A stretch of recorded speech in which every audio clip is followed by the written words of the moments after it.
داتا صاحب رحمۃ اللہ علیہ کے وصال کو تقریباً 1000 سال ہونے کو۔ کچھ باتیں ایسی ہیں جنہیں تھوڑا سا غور کے ساتھ ٹھنڈے ذہن کے ساتھ سمجھا کریں۔ اسلام کی تاریخ 1400 سال کی ہے، اور 1000 سال پہلے کے داتا صاحب بزرگ ہیں۔ داتا صاحب فرماتے ہیں میں اس زمانے میں مرید ہوا، مجھے اجازت ہوئی، میں نے اپنے مرشد کی خدمت کری، پھر مجھے حکم ہوا، اپنے قلم سے لکھتے ہیں، پھر میں لاہور آیا۔ اگر 1000 سال پہلے سے پیری مریدی کا، طریقت کا، تصوف کا سلسلہ جاری ہے، آج لوگ کہتے ہیں یہ نئی بات ہے، یہ کل شروع ہوا ہے۔ داتا صاحب رحمۃ اللہ علیہ کے وصال پر ان کا عرس شروع ہوا، یعنی عرس بھی 1000 سال سے ہوتے چلے آ رہے ہیں۔ آج بعض لوگوں کو غلط فہمی ہوتی ہے کہ یہ آج کی کوئی نئی ایجاد ہے، اور اگر 1000 سال پہلے کے لوگ ضرورت محسوس کرتے تھے کہ ہمیں پہلے کسی درویش کی خدمت کریں گے تو پھر ہمیں کچھ ملے گا، تو ہمارا تو زمانہ ہی بڑا عجیب ہے۔ یہاں بہت سارے لوگ ہیں جو کہتے ہیں میں خود قرآن جانتا ہوں، حدیث جانتا ہوں، میں خود بڑا سمجھدار ہوں، مجھے کسی کی کیا ضرورت ہے۔ بہت ساری چیزیں ایسی ہیں جنہیں ہمیں غور سے دیکھنا چاہیے۔ 1000 سال پہلے داتا صاحب، اور پھر داتا صاحب کہتے ہیں میرا کسی عام گھرانے سے تعلق نہیں، میں مدینے والے محبوب کی اولاد ہوں، سید ہیں۔ اس کے باوجود ایک جگہ پہ گئے ہیں، تربیت لی ہے، پھر وہ لاہور تشریف لائے ہیں، اور داتا صاحب فرماتے ہیں کہ میں ہندوستان کے اس ایریے میں آ کے بیٹھا ہوں جہاں زندگی کی سہولیات بھی پوری میسر نہیں ہیں مجھے۔ لاہور 1000 سال پہلے آپ اگر اس کا نقشہ دیکھیں تو کیا نظر آئے گا آپ کو؟ جن لوگوں نے ابھی 40 سال 35 سال پہلے لاہور کو دیکھا ہے وہ بھی جانتے ہیں اس کی کیفیات کیا تھی۔ تو 1000 سال پہلے کا لاہور جہاں داتا صاحب تشریف لائے، داتا گنج بخش علی حجویری نے وہاں بیٹھ کر قرآن و سنت کی تشریحات کی، داتا صاحب نے مسجد بنائی۔ اب لفظ داتا سے بھی بڑا اختلاف ہے لوگوں کو، حالانکہ داتا کا معنی دینے والا، اور اللہ کے جو 99 نام ہیں نا، یہ ہماری مسجد میں بھی لکھے ہوئے ہیں، ان 99 ناموں میں سے کوئی نام داتا ہے؟ بولیے۔ ایسے لوگ کہتے ہیں جی یہ تو اللہ کا اسم، بھئی یہ لفظ داتا تو ویسے ہی عربی کا لفظ ہی نہیں ہے۔ تو آپ چیزوں کو گھسیٹ گھساٹ کے اگر لے کے نا قرآن مجید میں آپ اپنے ماں باپ کے لیے دعا کرتے ہیں، رب ارحمہما کما ربیانی صغیرا، یا اللہ ان دونوں کو بخش دے جو بچپن میں میرے رب بنے۔ رب ارحمہما کما ربیانی صغیرا، رب کا معنی پالنے والا، تو قرآن مجید نے تو ماں باپ کو رب کہہ دیا تو شرک ہو گیا۔ وہاں اللہ رب اور معنوں میں ہے، ماں باپ رب اور معنوں میں ہے۔ یہاں معنی پالنے والے کا ہے، ماں باپ اولاد کو پالتے ہیں نا، اصل پالنے والا کون ہے؟ اللہ۔ تو اب کسی نے کہا کہ ابا آپ نے مجھے پالا ہے تو کافر ہوا کہ مسلمان ہوا؟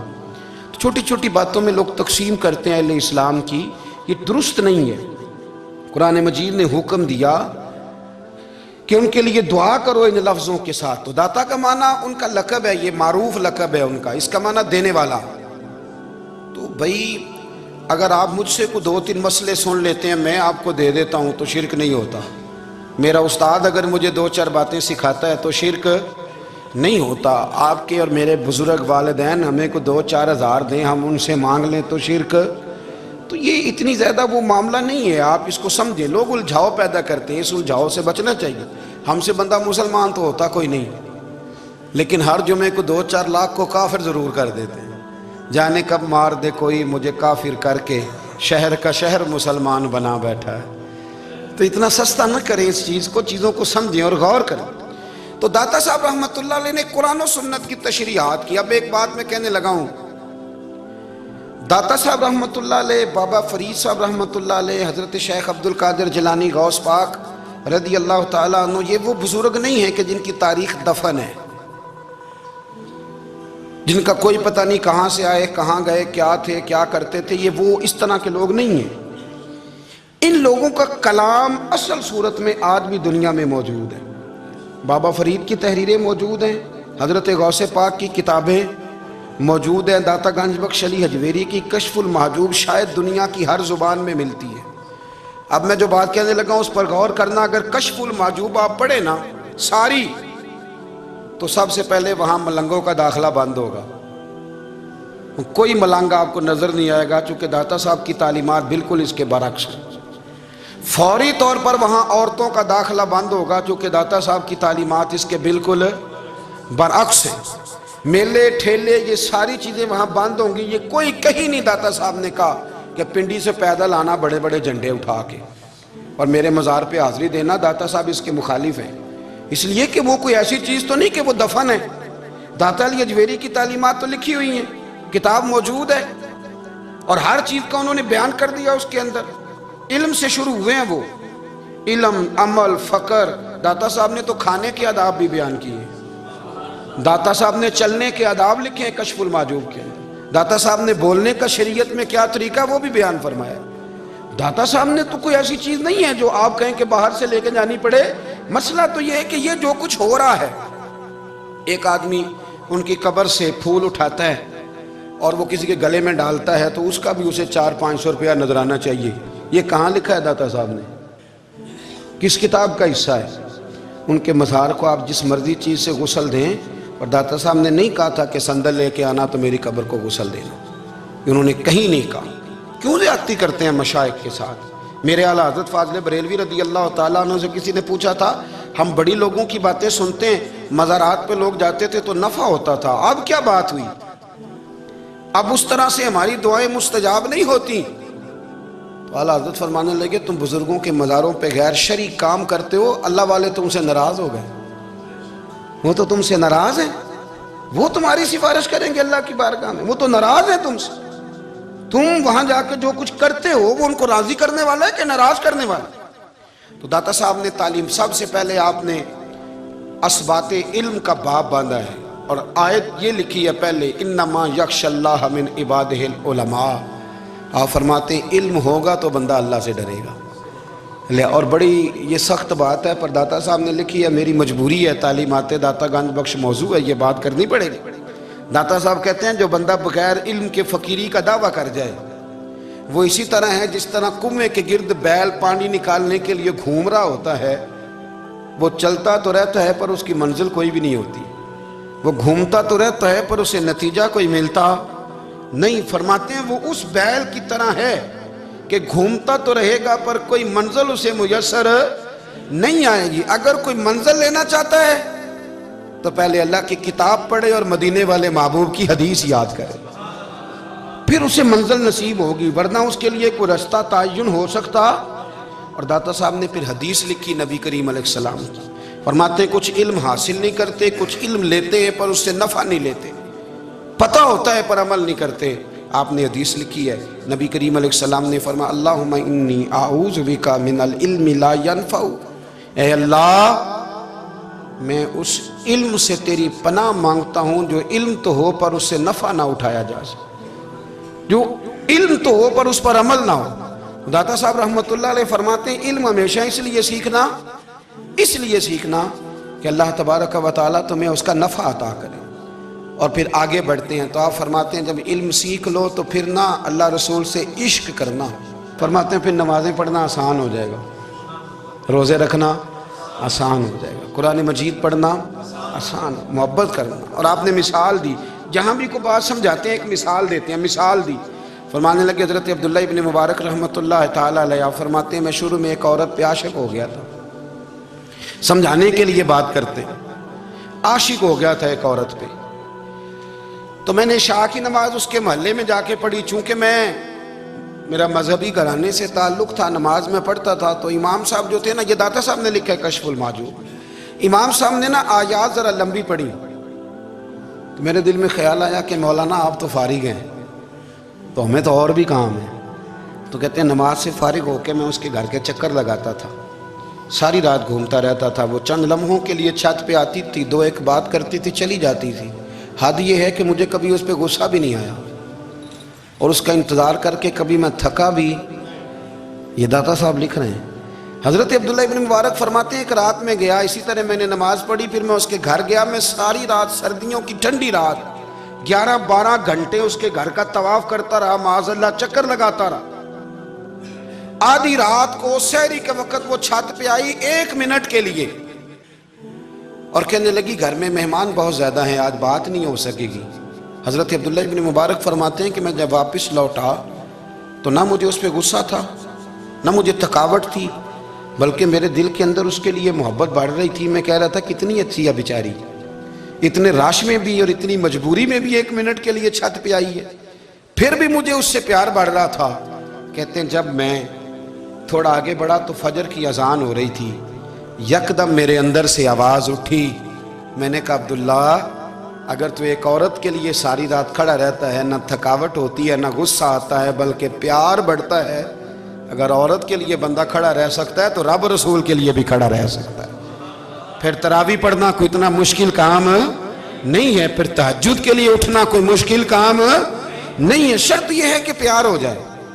ایک عورت کے لیے اگر یہ سارا کچھ ہو سکتا ہے تو اللہ رسول کے لیے بھی ہو سکتے ہیں۔ فرماتے ہیں میں نے توبہ کر لی، اور پھر میرا حال یہ ہے کہ وہ توبہ کی اور پھر 60 سال گزر گئے، ساری رات مصلی پہ کھڑا رہتا ہوں، مجھے کبھی تھکاوٹ نہیں ہوئی، پھر کبھی تھکاوٹ نہیں ہوئی۔ تو داتا صاحب کہتے ہیں پہلے علم سیکھ، پھر اس کے بعد اللہ رسول سے پیار کر، اور پیار والی نماز پڑھ، مشقت والی نہ پڑھ، یعنی بوجھ والی نہ پڑھ کہ اب میری جان چھوٹ جائے تو میں بھاگ کے جاؤں، تم ادھر بیٹھو تو میں دوڑ کے نماز پڑھ کے آیا، یہ والی نماز نہ پڑھ۔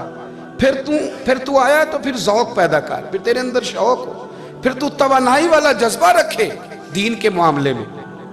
پھر داتا صاحب ایک تیسری بات ارشاد فرماتے ہیں، ایک تیسری بات داتا صاحب کرتے ہیں۔ داتا صاحب کہتے ہیں کہ یہ یاد رکھ کہ جو تجھے اعزاز ملے گا نا زندگی میں، اعزاز تجھے جو زندگی میں ملے گا، اور کوئی کرامت اگر تجھے ملے گی تو وہ صرف نبی پاک علیہ السلام کی سنت اور شریعت کی وجہ سے ملے گی۔ تو جتنے مرضی چلے کاٹ لے، وظیفے کر لے، کالا جادو، نیلا جادو، پیلا جادو، جو مرضی تو سیکھ لے، اگر تجھے کوئی اللہ شان دے گا تو صرف اس لیے دے گا کہ تو نبی پاک کے دین پہ عمل کرتا ہے۔ کس نے لکھا ہے؟ اللہ کرے آپ کو میں یاد کرا سکوں، اللہ کرے ایسا ہو جائے اور میری جماعت سمجھنے لگ جائے کہ داتا صاحب کہتے ہیں سنت شریعت پہ عمل کرنا چاہیے، اور میں کوئی ایسی چھپی چھپائی بات بھی نہیں کر رہا، اس کو چلا دیں، کوئی ایسی چھپی چھپائی بات بھی نہیں کر رہا۔ کشف المعجوب دنیا کی ہر زبان میں اردو میں ملتی ہے، آپ لے کے دیکھ سکتے ہیں۔ داتا صاحب فرماتے ہیں اعزاز جو تمہیں ملے گا نا، اگر شان چاہتے ہو، وہ ہمارے نا بہت سارے ایسے لوگ ہیں جو کہتے ہیں کوئی ایسی چیز ہاتھ لگے، اعلیٰ دین کا چراغ ایسے گھسایا جائے اور فوری طور پہ پیر صاحب نے کہہ دیا تو ریل پیل ہو گئی پیسوں کی۔ تو میں کہتا ہوں یہ تو دین کا مزاج ہی نہیں، یہ تو دین کی طبیعت ہے ہی نہیں، یہ تو ذوق ہی نہیں دین کا، یہ طبیعت ہی نہیں، مزاج ہی نہیں۔ میرے عزیز داتا علی اجویری رحمۃ اللہ علیہ فرماتے ہیں تو سنت پہ عمل کر، شریعت پہ عمل کر۔ اللہ کا قرآن کہتا ہے قل ان کنتم تحبون اللہ فاتبعونی یحببکم اللہ، فرمایا اللہ کا قرآن کہتا ہے کہ جب تو نبی کریم کی غلامی کرے گا نا تو اللہ خود تمہیں اپنا محبوب بنا لے گا، اللہ خود تمہیں اپنا محبوب بنا لے گا۔ تو اور کیا چاہیے؟ داتا صاحب نے ایک بزرگ کی بات لکھی ہے جو تابعی ہیں، تابعی اس کو کہتے ہیں جو صحابہ کے شاگرد ہوتے ہیں۔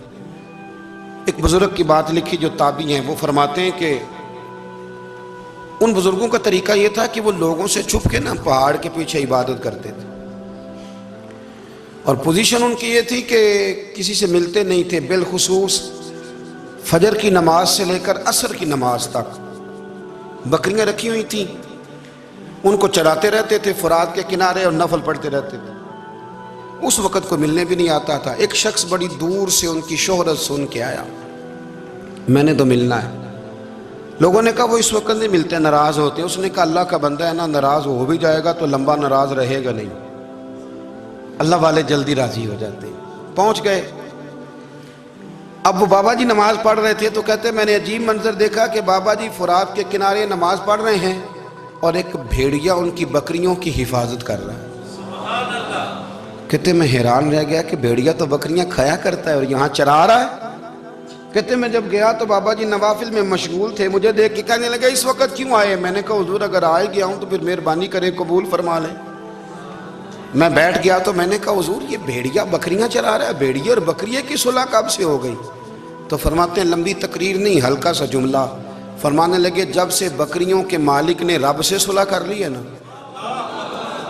تب سے بھیڑیوں نے بھی بکریوں سے صلح کر لی ہے۔ بکریوں کے مالک نے رب سے صلح کر لی، گناہ چھوڑ دیے، اس کی فرما برداری میں آ گئے۔ اب پھر اسے بکریاں چلانے کی ضرورت نہیں رہی، بکریاں نا اب بھیڑیا چراتا ہے۔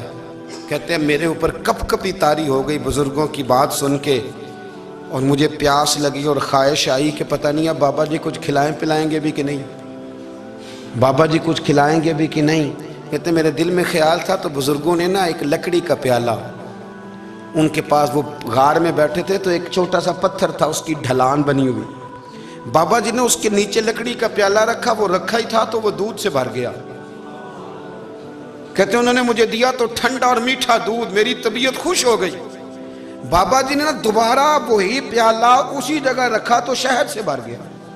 1000 سال پہلے داتا صاحب لکھ رہے ہیں، کہتے ہیں مجھے دیا، میں نے فوراً کہا، میں نے کہا حضور یہ دودھ تو گائیں بھینس دیتی ہے، پہاڑوں سے تو نہیں نکلا کرتا، اور شہد تو شہد کی مکھیاں دیتی ہیں، پتھروں سے تو نہیں نکلتا، یہ آپ کہاں سے نکال رہے ہیں؟ تو کہتے ہیں وہ قرآن مجید پڑھنے لگے۔ وَإِذِ اسْتَسْقَىٰ مُوسَىٰ لِقَوْمِهِ، جب موسیٰ کی قوم نے ان سے پانی مانگا، فرمانے لگے موسیٰ کی نافرمان قوم پانی مانگے، حضرت موسیٰ پتھر پہ ڈنڈا مارے تو اللہ وہاں سے 12 چشمے جاری کر دے۔ جو رب حضرت موسیٰ کی نافرمان قوم کے لیے پتھر اور پہاڑوں سے چشمے نکال دیتا ہے نا، وہ محمد عربی کے غلاموں کے لیے پتھر اور پہاڑوں سے دودھ اور شہد بھی نکال دیا کرتا ہے۔ وہ بزرگ کہنے لگے بس بات یہ ہے کہ آج بھی ہو اگر ابراہیم کا ایمان پیدا تو آگ کر سکتی ہے انداز گلستاں پیدا۔ کہنے لگا حضور پھر میرے لیے بھی دعا کریں۔ آپ فرمانے لگے پھر دعا نہ کرا تو مدینے والے کی غلامی شروع کر، تو نبی کریم کی غلامی شروع کر، تو رسول پاک کی غلامی شروع کر۔ ایک بات علم، پھر فرمایا اللہ رسول سے محبت، پھر فرمایا حضور کی غلامی۔ اس سے سارے مکاشفات کھلیں گے، اس سے سارے مشاہدات کھلیں گے، اسی سے کرامتیں ملیں گی، اسی سے مقبولیت ہوگی، اسی سے اللہ نبی کی بارگاہ میں درجہ ملے گا۔ پھر داتا صاحب آگے بڑھتے ہیں، فرماتے ہیں فقر بھوکے رہنے کا نام نہیں، پورا باب باندھا ہے داتا صاحب نے۔ فرماتے ہیں فقیری بھوکے رہنے کا، اور کیا بات ہے، کئی دفعہ میں نے کشف المحجوب پڑھی، کئی دفعہ پڑھی، اللہ جانتا ہے، لیکن جب پڑھتے ہیں نہ کوئی نئی بات ہی ملتی ہے۔ رات پڑھی تو ایک نئی بات سامنے آئی۔ داتا صاحب نے نا حضرت ابوبکر صدیق کا ایک قول لکھا ہے۔ حضرت ابوبکر صدیق اللہ کی بارگاہ میں دعا کرتے، کہتے ہیں یا اللہ مجھے پیسے زیادہ دے۔ اللہ اکبر، انداز دیکھے داتا صاحب نے لکھا، یا اللہ مجھے پیسے، اللہ مجھے مال زیادہ دے، پر مالک مجھے مال کی محبت نہ دینا۔ عجیب دعا ہے بھئی یہ بھی، اللہ پیسے دے پر پیسوں کی محبت۔ اب داتا صاحب نے لکھا ہے ناراض ہونا ہوا تو داتا صاحب سے ہونا۔ داتا صاحب کہتے ہیں میں نے ایسے امیر دیکھے ہیں جن کے پاس دولت تو ہے پر انہیں دولت سے پیار نہیں، میں نے ایسے غریب دیکھے ہیں جن کے پاس پیسے تھوڑے ہیں پر پیسوں سے عشق کرتے۔ یہ داتا صاحب نے لکھا ہے، ناراض ہونا تو ان سے ہونا۔ میں نے ایسے امیر دیکھے ہیں دولت ہے پر دولت سے پیار، اگر اللہ نے دی ہے تو انہیں بانٹنا بھی آتا ہے، انہیں سخاوت کرنا بھی آتا ہے، کھلانا بھی آتا ہے، لیکن کچھ ایسے غریب دیکھے ہیں پیسے تھوڑے ہیں اور اللہ جانتا ہے عشق بڑا ہے دولت سے، وہ جیب سے باہر نکالنے کو تیار ہے۔ یہ داتا صاحب نے لکھا ہے۔ فرماتے ہیں فقر اس کا نام نہیں کہ تیرے پاس پیسے نہیں، دولت نہیں، بلکہ فقیری تو اس بات کا نام ہے کہ تجھے دولت سے پیار نہیں، تجھے دولت سے محبت، اس کا نام فقر ہے۔ تو میرے بھائی ہم لوگوں نے اپنے بزرگوں کو چھوٹے دائرے میں بند کر دیا، یہ ان کا دائرہ نہیں تھا۔ چلیں جی آگے بڑھتے ہیں۔ 5ویں بات داتا گانجی بخش علی اجمیری، 5ویں بات داتا صاحب فرماتے ہیں کہ اپنی زندگی میں نا فقیر درویش کسی دنیا دار کے سامنے ہاتھ نہیں پھیلاتا، اپنی سفید پوشی بچا کے رکھتا ہے، وہ ہاتھ نہیں پھیلاتا۔ میں نے آپ کو بڑی دفعہ وہ بات سنائی اور مجھے اس جملے سے عشق ہے۔ خواجہ قطب الدین بختیار کاکی کہتے ہیں میں ایک دن پھٹے کپڑے پہن کے اپنے مرشد حضرت خواجہ معین الدین اجمیری کے پاس گیا تھا تو خواجہ صاحب فرمانے لگے قطب الدین یہ کیا لباس پہنا ہوا، یہ کیا؟ میں نے کہا حضور کیا ہوا؟ فرمانے لگے قطب الدین یاد رکھ فقیری اس طرح کی کرنا کہ بادشاہی معلوم ہو، کوئی یہ نہ سمجھے کہ بابے کو تو جوڑے کی ضرورت ہے اسے کپڑے نہ لے کے دے دوں، اس طرح کی فقیری کرنا کہ فقیری بادشاہی معلوم۔ یہ کیا بات ہوئی کہ رنگ روپ اس طرح کا اختیار کرنا کہ ترس آئے کہ چلو حضرت صاحب کو بندہ 500 دے ہی جائے مہربانی کر کے، یہ کوئی رویہ نہیں ہے دین کا۔